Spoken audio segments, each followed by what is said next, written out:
Bismillahirrahmanirrahim.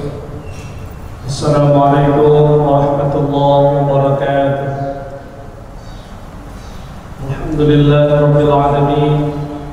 Wassalatu wassalamu ala asrafil anbiya wal mursalin wa ala alihi wa sahbihi rasulillahi ajma'in, amma ba'd.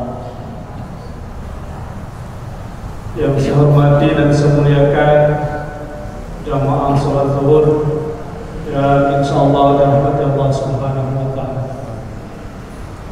Puji syukur pada siang hari ini Allah masih memberikan kesempatan kepada kita untuk ubudiyah kepadanya dengan senantiasa melaksanakan semua perintah Allah taala. Salah satunya di siang hari ini adalah kita melaksanakan ibadah zuhur yang insyaallah sebentar lagi kita laksanakan. Salawat beriring salam semoga kita tercurah kepada baginda Nabi besar kita, arwah baginda Nabi besar kita Muhammad sallallahu alaihi wasallam, dengan ucapan Allahumma shalli ala sayyidina Muhammad wa ala sayyidina Muhammad. Mudah-mudahan kita semua yang senantiasa bersalawat untuk beliau karena di yaumil mahsyar mendapatkan naungan syafaat dari baginda Rasulullah sallallahu alaihi wasallam. Hadirin jamaah zuhur yang insyaallah Allah taala. Tujuan atau maksud Allah menciptakan kita sebagai manusia adalah untuk beribadah. Tapi bukan berarti manusia lepas daripada perbuatan dosanya. Manusia bukan berarti harus totalitas lepas maksiatnya. Kadang-kadang manusia tergelincir oleh kesalahan, kemaksiatan dan dosanya oleh karena ulahnya. Maka ini sebagai selaku manusia, kadang-kadang ada khilafnya melakukan perbuatan maksiat kepada Allah dan ada cara untuk menghapusnya dosa kepada Allah tersebut. Maka ahli hikmah mengatakan yang tertulis dalam kitab Nasihatul Ummah, man adnaba dhanban wa huwa yuhab fa inna Allah yudkhiluhu an-nar wa huwa yubka. Siapa orang yang melaksanakan perbuatan maksiat atau dosa kepada Allah, dia bergembira akan maksiatnya itu, maka nanti kata Allah, Allah memasukkannya ke dalam neraka dalam posisi dia menangis.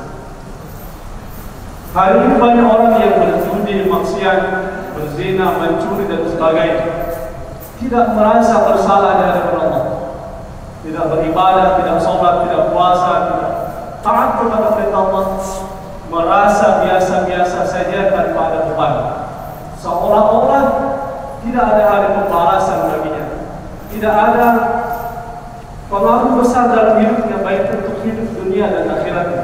Maka orang ini kelak kata Allah masukkan ke dalam neraka dalam keadaan menangis. Man ata'allaha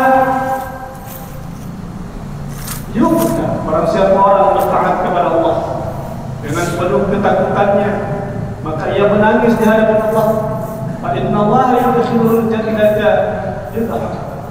Maka orang tersebut, kata beliau ulama mengatakan, kalau Allah memasukkan ke dalam surganya, orang tersebut penuh riang gembira, tertawa dan tersenyum bahagia. Jadi hari ini kita melaksanakan perintah Allah dengan penuh rasa takut kepada Allah, kepada azab-azab Allah. Maka kita pun melaksanakan perintahnya dan kita hayati betul bahwa ini adalah satu ketaatan yang Allah perintahkan, dan kita bersedih menangis karenanya. Tapi kita merasa banyak dosa kepada Allah, nanti kita dimasukkan ke surga dalam keadaan tersenyum bahagia. Masyarul muslimin, jamaah zuhur yang mulia, maka kalau seandainya Allah masih memberikan umur panjang kepada kita, berbuatlah baik, berbicara yang baik, melihat dengan pandangan yang baik, mendengar, Allah berikan telinga dengan pendengaran mendengar yang baik-baik, menulis, Allah anugerahkan tangan kepada kita, maka tulislah yang baik-baik. Karena semuanya akan dimintai pertanggungjawaban dari Allah saudara-saudara sekalian. Maka Ada yang bertanya, apakah manusia itu sama sekali harus terlepas dari perbuatan maksiat? Tidak juga.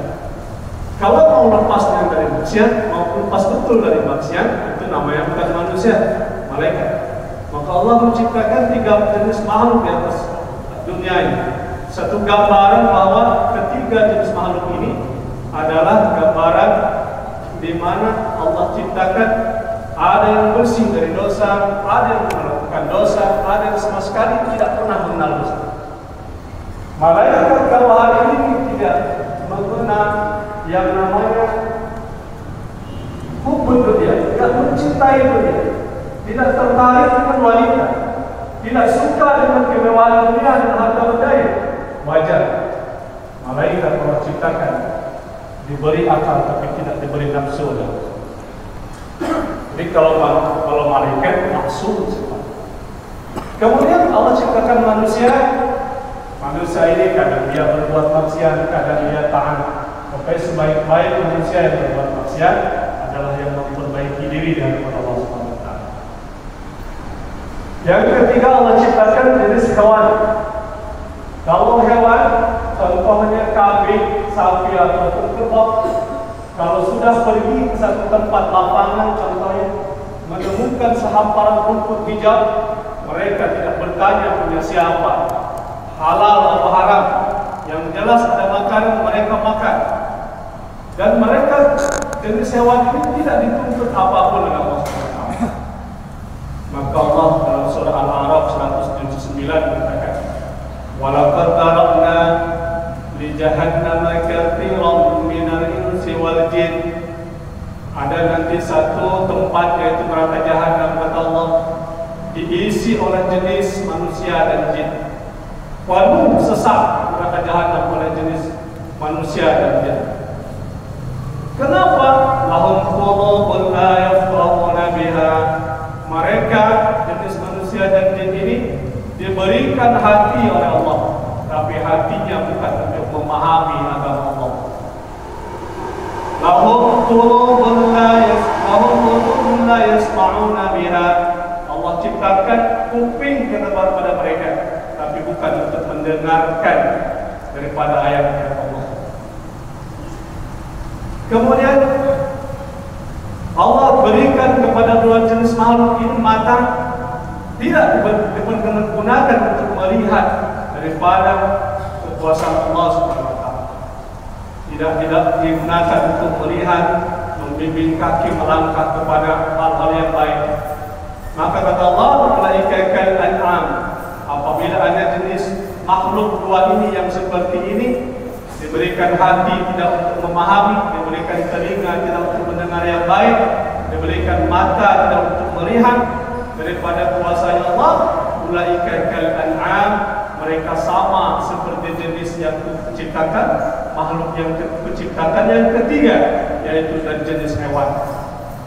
Bal hum adhar, bahkan lebih hina daripada hewan.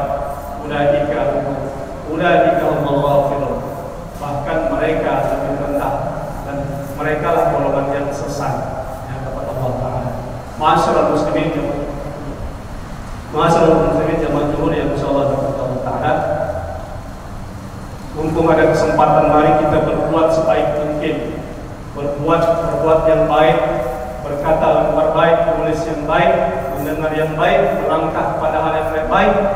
Mudah-mudahan apa yang kita lakukan di atas dunia ini sebagai amalan ibadah dinilai oleh Allah Subhanahu wa taala sebagai amalan ibadah bekal kita untuk menghadap Allah Subhanahu wa taala kelak, dan insyaallah kita mendapat balasan terbaik dengan penuh bahagia dan kesenyuman menghadap kepada Allah Subhanahu wa taala dan masuk surga Allah Subhanahu wa taala. Amin ya rabbal alamin. Demikian yang saya sampaikan untuk siang ini. Demi kurang mohon maaf. Assalamualaikum warahmatullahi wabarakatuh.